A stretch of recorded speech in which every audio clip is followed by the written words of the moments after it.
औज़ुबिल्लाहिमिनश्शैतानिर्रजीम बिस्मिल्लाहिर्रहमानिर्रहीम। Dear students, अस्सलाम वालेकुम। उम्मीद करता हूँ आप तमाम स्टूडेंट्स खैरियत से होंगे। लास्ट लेक्चर में हमने कंप्यूटर जनरेशन का टॉपिक स्टार्ट किया था। आज उसी टॉपिक को कंटिन्यू करेंगे। लास्ट लेक्चर में हम 3 जनरेशन पढ़ चुके थे, first generation, second generation, third generation. जो आज का हमारा टॉपिक है इसमें हम 4th जनरेशन और 5th जनरेशन के बारे में डिस्कस करेंगे। अगर बात की जाए 4th जनरेशन के स्टार्टिंग की, तो 1971 कब स्टार्ट हुई 4th जनरेशन? 1971 से ऑनवर्ड जितने कंप्यूटर आए उनको हमने 4th जनरेशन की कैटेगरी में रखा। यानी अब तक टिल प्रेजेंट, ठीक है, जितने भी कंप्यूटर आ रहे हैं वो कौन सी जनरेशन हमारे पास बनती है? 4th generation. अच्छा, इस वक्त या इस दौर में एक बड़ा खास इवेंट हुआ। इस दौर के अंदर माइक्रो प्रोसेसर इजाद हुए, माइक्रो प्रोसेसर इन्वेंट हुए। तो इससे पहले के जो कंप्यूटर्स थे, जिसमें फर्स्ट जनरेशन में सबसे पहले वैक्यूम ट्यूब, सेकंड जनरेशन में ट्रांजिस्टर, थर्ड जनरेशन में आईसी चिप यूज हुई थी, तो अब वहां पर as processing unit microprocessor इस्तेमाल होना शुरू हो गए।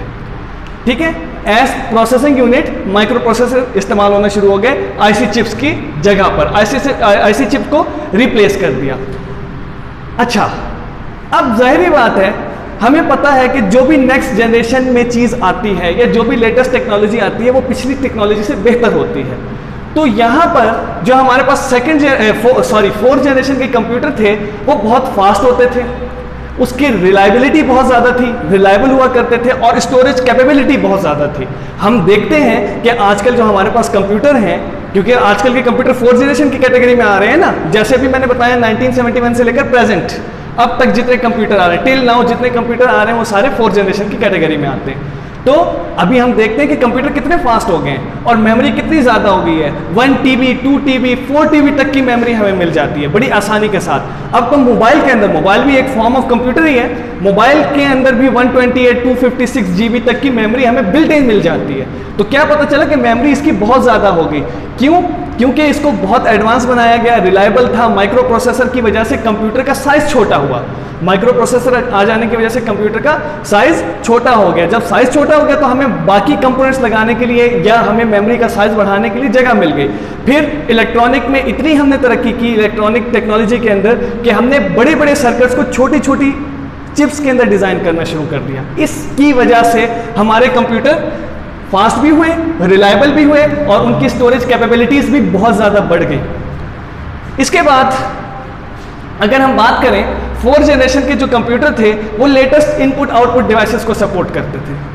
अब यहाँ पे लेटेस्ट इनपुट आउटपुट डिवाइसेस से मुराद जो भी आजकल हम इनपुट आउटपुट डिवाइसेस यूज़ कर रहे हैं, वो माउस हो, वो कीबोर्ड हो, वो प्रिंटर हो, वो स्कैनर हो, वो माइक हो, वो बारकोड रीडर हो, वो स्पीकर हो, कोई भी चीज़ हो, वो हमारे पास देखा जाए तो कहाँ पे आ रही है? इनपुट आउटपुट डिवाइसेस में। और लेटेस्ट जो भी नई चीज़ आ रही है, जो भी हमारे पास लेटेस्ट टेक्नोलॉजी आ रही है, वो सारी की सारी 4th जनरेशन में हम इस्तेमाल कर रहे हैं। उसके बाद अभी बता दिया कि माइक्रो प्रोसेसर के आने की वजह से कंप्यूटर का साइज छोटा हो गया। ठीक है, क्योंकि वो जो सर्किट, जो बड़ा सर्किट था, उसको हमने माइक्रो प्रोसेसर की छोटी सी चिप में डिज़ाइन कर दिया, और इसकी वजह से ही कंप्यूटर का साइज छोटा हो गया। पावरफुल हो गए, उसकी पावर बहुत बढ़ गई, बेहतर हो गए, रिलायबल हो गए, कंज्यूम लेस पावर। ये पावर बहुत कम कंज्यूम करते हैं। जो पहले के कंप्यूटर थे, first generation, second generation, third generation, उसकी निस्बत ये कंप्यूटर्स जो 4th जनरेशन के थे बहुत कम पावर कंज्यूम करते थे। यही वजह है कि 4th जनरेशन के कंप्यूटर चीप थे, सस्ते थे, तेज थे, रिलायबल थे और सस्ते थे। इसी वजह से आम लोगों तक हमारे कंप्यूटर पहुँचे, आम लोगों तक कंप्यूटर ये पहुँचे। इससे पहले के जितने भी हमारे पास जनरेशन थी, क्योंकि वो कंप्यूटर महंगे थे, आम लोग उसको यूज़ नहीं करते थे। खास लोग, गवर्नमेंट ऑर्गेनाइजेशन, बड़ी बड़ी ऑर्गेनाइजेशन ही उनको यूज़ करती थी।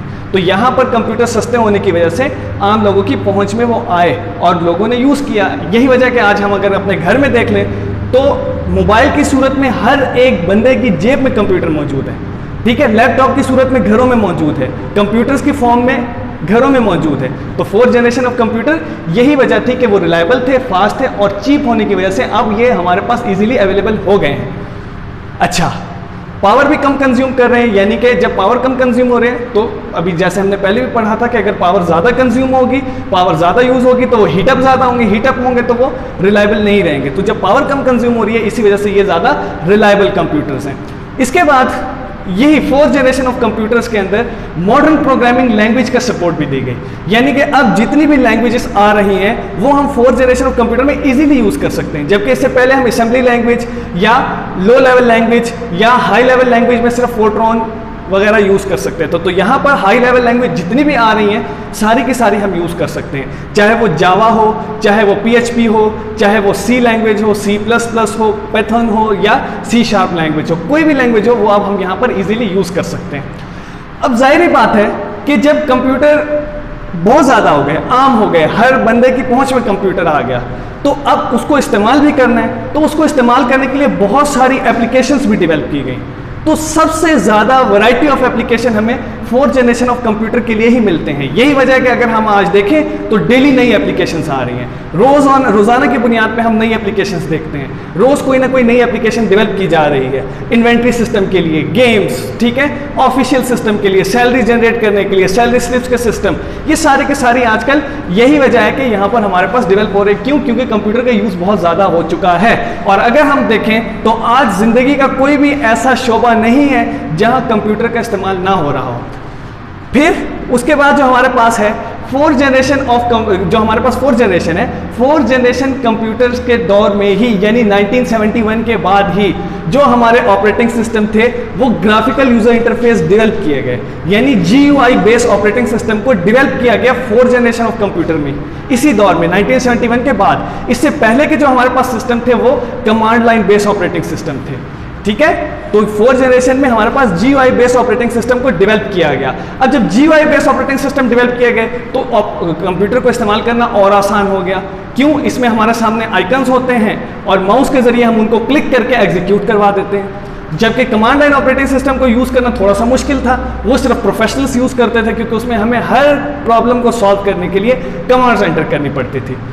लास्ट अगर हम इसकी एग्जाम्पल की बात करें तो इसकी एग्जाम्पल हमारे पास जितने भी आजकल हमारे पास कंप्यूटर्स हैं वो सारे के सारे फोर्थ जनरेशन में, चाहे वो कोर टू डू हो, ड्यूल कोर हो, कोर टू क्वाड हो, कोर i3 हो, कोर i5 या कोर i7 हो, ये सारे के सारे फोर्थ जनरेशन ऑफ कंप्यूटर्स की कैटेगरी में आते हैं। थोड़ा सा और एडवांस हुआ, फिफ्थ जनरेशन ऑफ कंप्यूटर आ गए। अब फिफ्थ जनरेशन ऑफ कंप्यूटर में क्या टेक्नोलॉजी इस्तेमाल की गई? फिफ्थ जनरेशन ऑफ कंप्यूटर में आर्टिफिशियल इंटेलिजेंस को लेकर है। अब आर्टिफिशियल इंटेलिजेंस क्या है, सवाल ये पैदा होता है। अभी तक, इससे पहले तक, ठीक है, फिफ्थ जनरेशन के आने से पहले तक सिर्फ इंसान के बारे में कहा जाता था कि वो कोई चीज़ सोच के डिसीजन ले सकता है, लेकिन जब फिफ्थ जनरेशन में आर्टिफिशियल इंटेलिजेंस का यूज़ किया गया तो आर्टिफिशियल इंटेलिजेंस एक यही चीज़ है कि हम मशीन को ऐसा बनाएं कि वो भी इंसानों की तरह सोचे और सोच के अपनी मर्जी से डिसीजन ले सके, ठीक है। आर्टिफिशियल इंटेलिजेंस क्या है? Artificial intelligence is the branch of computer science which deals with the study of computer to behave like human, कि वो इंसानों की तरह बिहेव करें, इंसानों की तरह सोचें और खुद से डिसीजन लें, ठीक है। अभी तक इससे पहले कंप्यूटर में क्या होता था, जो हमने कमांड दी उस कमांड को उसने फॉलो करना है। अब इतनी सलाहियत होगी कि वो खुद से डिसीजन ले सकते हैं। अगर एग्जाम्पल की बात करें तो एग्जाम्पल रोबोटिक्स के अंदर सारी की सारी आर्टिफिशियल इंटेलिजेंस का इस्तेमाल हो रहा है, ठीक है। कुछ अरसा पहले 2012 में आपके शायद जहन में हो, एक चाइनीज कंपनी ने रोबोट डेवलप किया था, बहुत एडवांस रोबोट डेवलप किया था। उसको आपने मुख्तलिफ न्यूज़ चैनल्स में भी देखा होगा, सोफिया रोबोट के नाम से, जिसको सऊदी गवर्नमेंट ने अपनी नेशनलिटी भी दी। तो वो भी पूरा का पूरा कंप्लीट आर्टिफिशियल इंटेलिजेंस बेस के ऊपर डेवलप किया गया था। इसके अलावा आर्टिफिशियल इंटेलिजेंस के ऊपर अब सॉफ्टवेयर भी डेवलप किए जा रहे हैं। कैसे? अक्सर आप देखें कि हम YouTube या कोई भी और दूसरी तीसरी वेबसाइट्स खोलते हैं तो नीचे हमारे रिकमेंडेशन आ जाती है। वो रिकमेंडेशन अगर आप ज़रा सा गौर करें तो वो वही होती है जो चीज़ आप पसंद करते हैं। तो ये सारी चीज़ें कहाँ हैं? ये वो जो आर्टिफिशियल इंटेलिजेंस बेस्ड सॉफ्टवेयर है वो उसको आपके पैटर्न को रीड करते हैं, रीड करने के बाद प्रिडिक्ट कर देते हैं कि ये वीडियो, ये पिक्चर या ये सॉफ्टवेयर आपको पसंद आएगा, आप इसको यूज़ करने के बारे में सोच रहे हैं या इसको यूज़ करना चाहेंगे। तो ये सारा हमारे पास आर्टिफिशियल इंटेलिजेंस की वजह से हुआ। अब इसके फायदे भी हैं, ठीक है, कुछ नुकसानात भी हैं। नुकसान ज़रा आपने मुझे बताने हैं कि इसके क्या क्या नुकसान हो सकते हैं। अगर कैरेक्टरिस्टिक्स की बात करें तो इसने हमारे कोड, जो हम पहले पूरे कोड लिखते थे उसको आसान कर दिया। अब हम कोडिंग नहीं करते, हमारी कोडिंग को मिनिमाइज कर दिया। क्यों? क्योंकि दो चीज़ें, नंबर वन कि वो खुद ब खुद हमारा सिस्टम उसको डेवलप कर रहा है, खुद थिंकिंग से उसको बना रहा है। नंबर 2 कि आजकल के जितने भी आर्टिफिशियल इंटेलिजेंस बेस्ड सिस्टम हैं तकरीबन वो हमारी नेचुरल लैंग्वेज में कमांड दी गई कमांड्स को समझते हैं, ठीक है। तो वो चीज़ जो हमने टाइप करके लिखना था, अब हम अपनी नेचुरल लैंग्वेज में कमांड देके उस सिस्टम के जरिए खुद ब खुद टाइप करवा लेते हैं, ठीक है। और दूसरा, वो अपने जहन से, क्योंकि वो सोचने की सलाहियत हमने उसमें रखी, सोचने की सलाहियत हमने उसमें कोड कर दी, तो वो अपने थिंकिंग से उसको नए कोड और नए सॉफ्टवेयर भी डेवलप कर लेता है। अच्छा, तो आर्टिफिशियल इंटेलिजेंस आजकल बहुत ज़्यादा इंपॉर्टेंट होती चली जा रही है।